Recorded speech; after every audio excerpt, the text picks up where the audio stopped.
78 organisations de la société civile ont appelé dans un communiqué conjoint à la prise de mesures visant à restaurer un climat de confiance favorable à un dialogue apaisé en vue de garantir le bon déroulement des prochaines élections. Elles ont souligné que la démocratie est fragile et menacée à Madagascar, comme en témoigne le déroulement de la dernière élection présidentielle.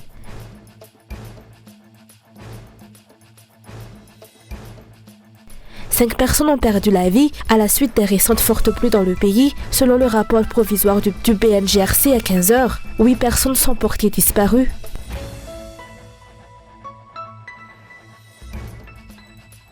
Dans l'actualité internationale, la Russie a lancé dans la nuit de mercredi à jeudi 26 missiles contre l'Ukraine, selon l'armée de l'air ukrainienne, et au moins une femme âgée de 66 ans a été tuée à Kharkiv, dans le nord-est du pays.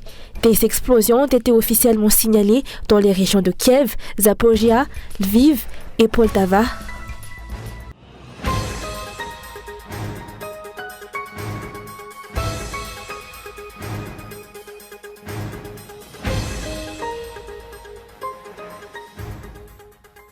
« 78 OSC, composés d'associations, d'ONG, de coalitions, de fédérations, de plateformes et de mouvements, ont souligné aujourd'hui, dans un communiqué conjoint, l'urgence de prendre des mesures pour restaurer un climat de confiance favorable au dialogue en vue de prochaines élections.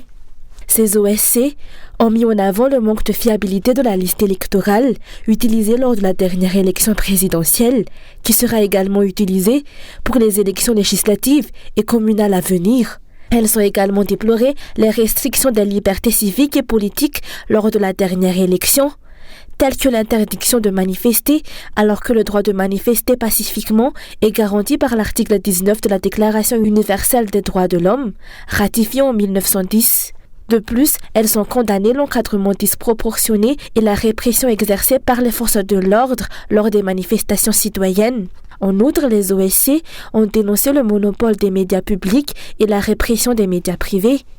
De plus, selon ces OSC, une impunité persistante en matière d'infractions pénales électorales telles que les achats de voix et les actes de corruption électorale ont été perpétrés au vu et au su de tous l'an dernier. Ces situations ont conduit à une élection organisée dans des conditions qui ne respectent pas les normes démocratiques, où les citoyens ont été confrontés aux faits accomplis. Ce viol électoral conduira, selon elle, à l'augmentation du mécontentement silencieux des citoyens avec des effets imprévisibles.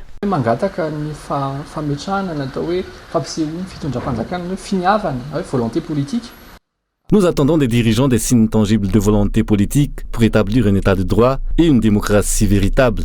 L'année dernière, nous avons été témoins d'un rejet du processus électoral d'une manière sans précédent, avant tout rejet de la démocratie et du pouvoir du système.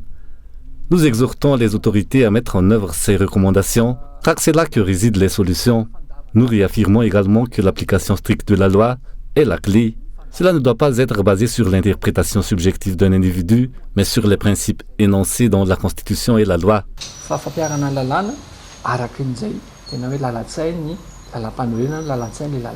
À l'approche des élections communales et législatives, les 78 organisations de la société civile ont réaffirmé l'urgence de prendre des mesures concrètes en réponse aux recommandations de la communauté internationale. Dans ce contexte, les OSC ont souligné la nécessité pressante de plusieurs actions, telles que la révision de la loi organique numéro 2018-008 relative au régime général des élections et des référendums, avec un accent particulier sur les sanctions liées à la transparence des dépenses électorales. Ensuite, l'abrogation de l'ordonnance numéro 60-082 du 13 août 1960 sur les réunions publiques et les manifestations sur la voie publique, telle que modifiée par l'ordonnance numéro 62-017 du 14 août 1962 afin de libérer l'espace civique. La publication des calendriers électoraux pour les élections régionales, y compris la désignation des gouverneurs par le pouvoir central, comme préconisé par l'ordre constitutionnel, l'accès libre aux médias publics et la mise en place de l'Autorité nationale de régulation de la communication médiatisée pour garantir la pluralité, l'éthique et l'équité pendant la campagne électorale, l'adoption en priorité des lois sur l'accès à l'information publique et sur la protection des défenseurs des droits humains et des lanceurs d'alerte, la prise en compte des recommandations émanant des des missions d'observation électorale des observateurs de la société civile et des partis politiques, l'initiation d'un dialogue inclusif pour apaiser les tensions sociales et politiques, et enfin l'engagement du ministère public dans la poursuite des infractions pénales en matière électorale. Ces mesures sont essentielles pour garantir des élections libres, équitables et transparentes et pour restaurer la confiance des citoyens dans le processus électoral.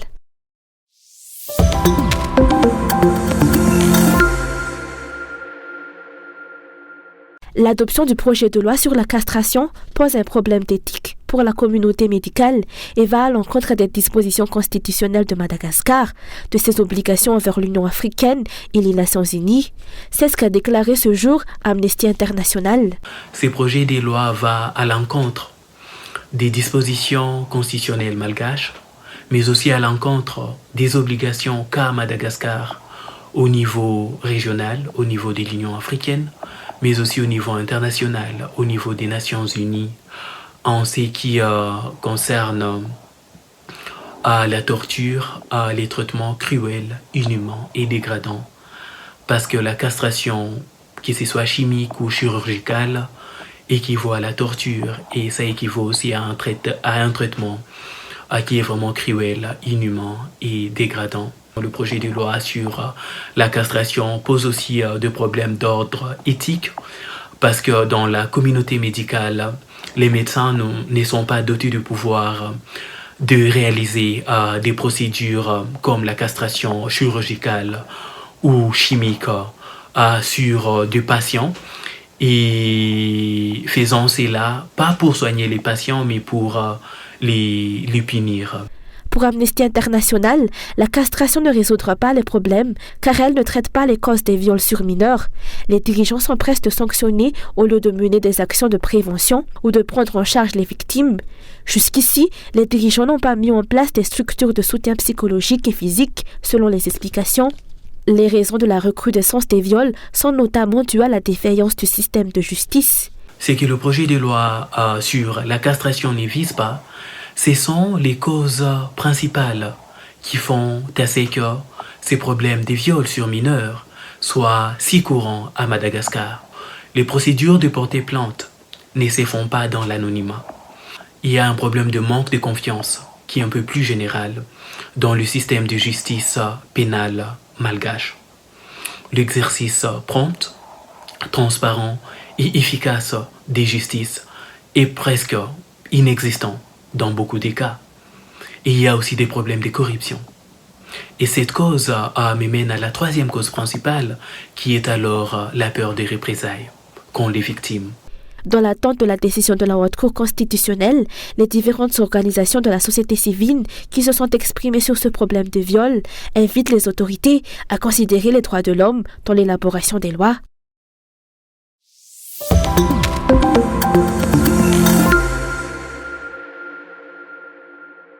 Cinq personnes ont perdu la vie à la suite des récentes fortes pluies dans le pays, dont 2 à Atananarivo, 2 à Mandout et 1 à Benetch, selon le rapport provisoire du BNGRC à 15h. 8 personnes sont portées disparues, dont 1 à Mahadzanga 2, 1 à Fenrivest, 1 à Vavaten et 5 à Benetch. En raison de ces fortes précipitations, 6 régions ont été touchées par la montée des eaux jusqu'à présent et des mesures particulières concernant l'enseignement ont dû être prises dans 9 régions. Au total, 4243 personnes ont été sinistrées, ici de 1602 ménages, dont 984 ont dû être déplacés. On dénombre 1459 maisons inondées, avec 9 maisons complètement détruites.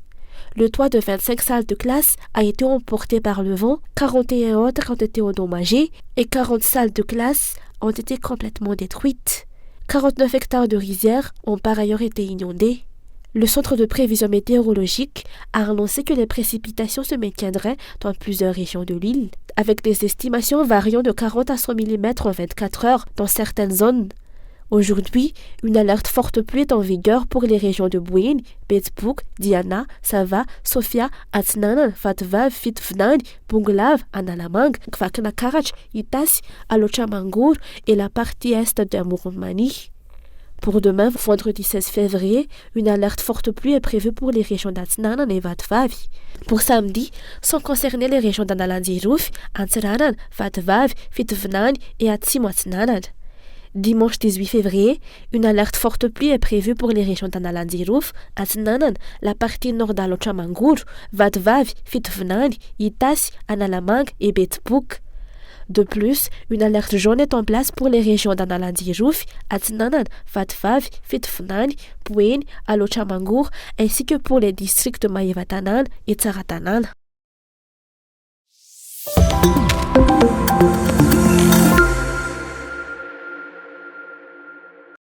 La RFM, l'Assemblée des chefs traditionnels, organisera une cérémonie pour rendre leur caractère sacré aux valeurs malgaches le 24 février sur la place de Mahamas.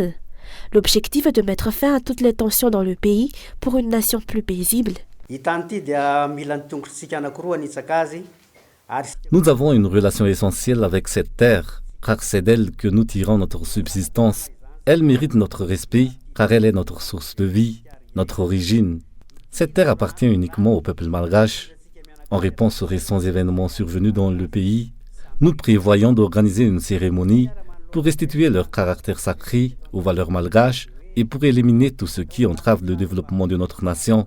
Nous appelons tous les malgaches, sans distinction aucune, de toutes les régions, à ne pas percevoir cette initiative du 24 février comme une manifestation d'opposition politique. À cette occasion, la RFM prévoit de conclure la lutte de libération initiée en 1947, ce qui marquera ainsi la fin de toute forme de colonisation du pays, afin que les Malgaches puissent jouir pleinement de leur souveraineté sur leur terre. Nos ancêtres ont amorcé la lutte, mais n'ont pas pu la mener à son terme. Désormais, à nous de prendre le relais. Le moment est venu pour cela, et nous célébrerons cela le 29 mars. Toutes les démarches nécessaires sont en cours pour concrétiser cet objectif. Initialement, une grève générale était envisagée, mais après des discussions entre les chefs traditionnels, nous avons décidé de ne pas la mettre en œuvre. En effet, le pays, déjà plongé dans une extrême pauvreté, serait encore plus fragilisé par une grève supplémentaire. Nous avons donc contourné cette étape en faveur de la cérémonie de resacralisation des valeurs malgaches. La conclusion de la lutte de 1947 dépendra de cet événement. Il est impératif que cela se concrétise. Tous les citoyens malgaches, sans distinction, ainsi que toutes les forces vives et les forces de l'ordre, sont confiés à cet événement. Selon les explications, le moment est venu de reprendre en main le destin du pays.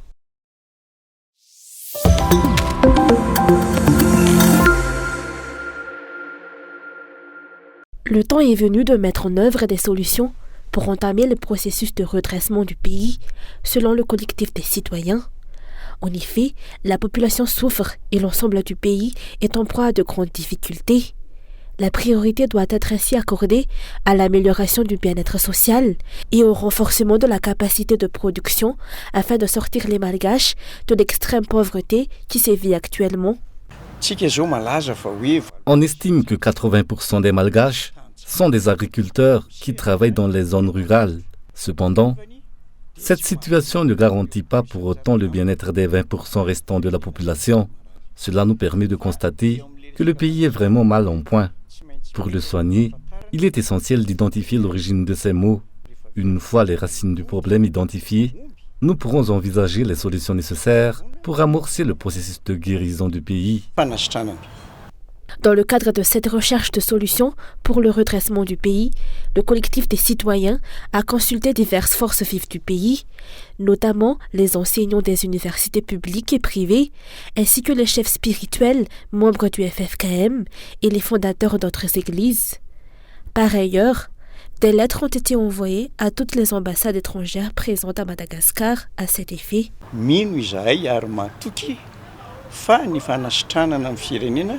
Nous croyons que la guérison du pays est bénéfique pour les Malgaches et pour Madagascar dans son ensemble. Nous espérons que la plateforme de médiation et de dialogue, avec la participation de Christine Razanamassou, présidente de l'Assemblée nationale, continuera à progresser dans ce sens. Rappelons que le collectif des citoyens faisait partie de ceux qui ont milité pour la défense de la démocratie, notamment avant la dernière élection. Les revendications lors de cette lutte incluaient le respect de la loi ainsi que des clarifications sur le code de la nationalité et les modalités de candidature à la présidentielle. Cependant, les dirigeants en place ont délibérément ignoré ces demandes et ont procédé à cette élection forcée. Une situation qui a abouti aux difficultés actuelles que traverse le pays.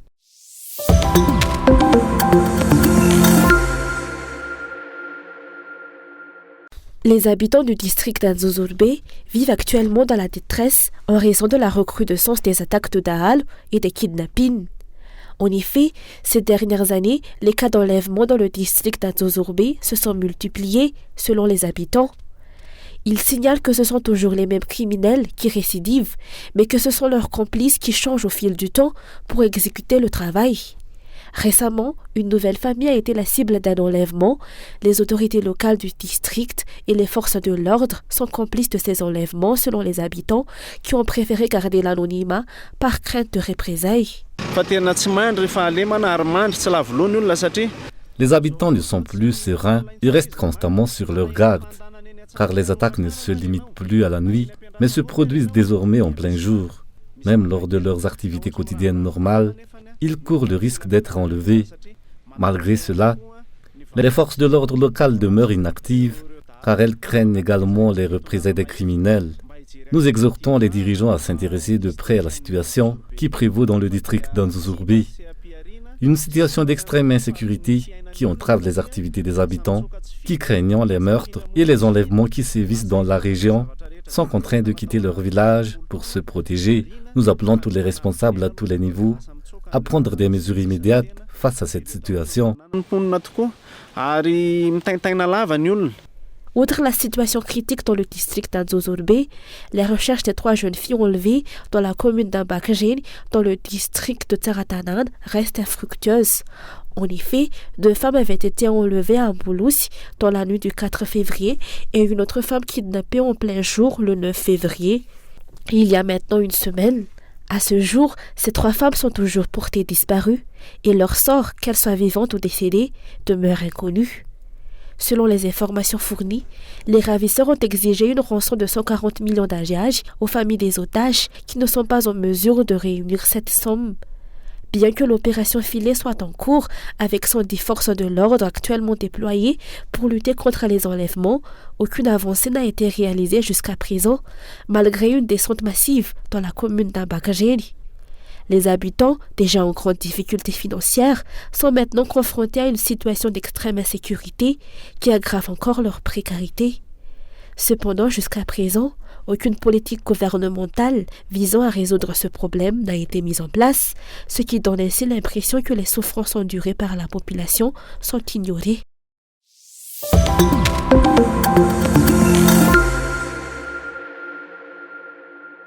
Toutes les routes du district de Betugatim sont actuellement en très mauvais état, a déploré le député de la localité.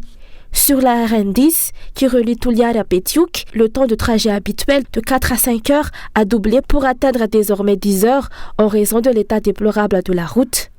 La même situation prévaut sur la route principale reliant Beza à la municipalité de Belamout, qui relie 2 districts. Actuellement, la route menant à Beza est bloquée.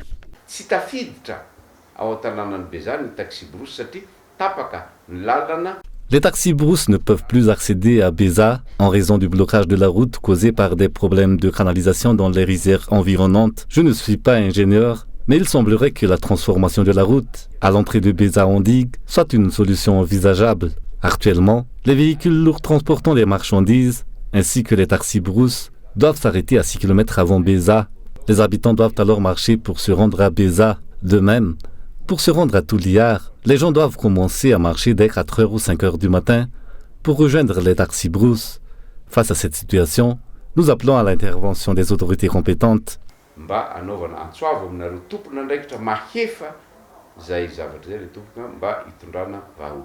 En plus de l'état déplorable des routes, les habitants de Betiouk et Beza font aussi face à des problèmes liés à l'approvisionnement en électricité et en eau depuis un mois. Des problèmes qui viennent s'ajouter aux difficultés déjà vécues par les habitants au quotidien. Selon les explications, aucune des promesses faites par les dirigeants n'a été réalisée. araky ny voalazanao Andriamatoa voalazanao Prime Ministre, si ianareo mpanohana sy mpanaradiany zao fitondrana zao de ho izy ianareo. Selon vos paroles, Monsieur le Président, ainsi qu'à celle du Premier ministre et tous les alliés de ce régime, aucun district ne sera négligé. Cependant, nous, habitants du district de Betugatsim, nous nous sentons quelque peu oubliés.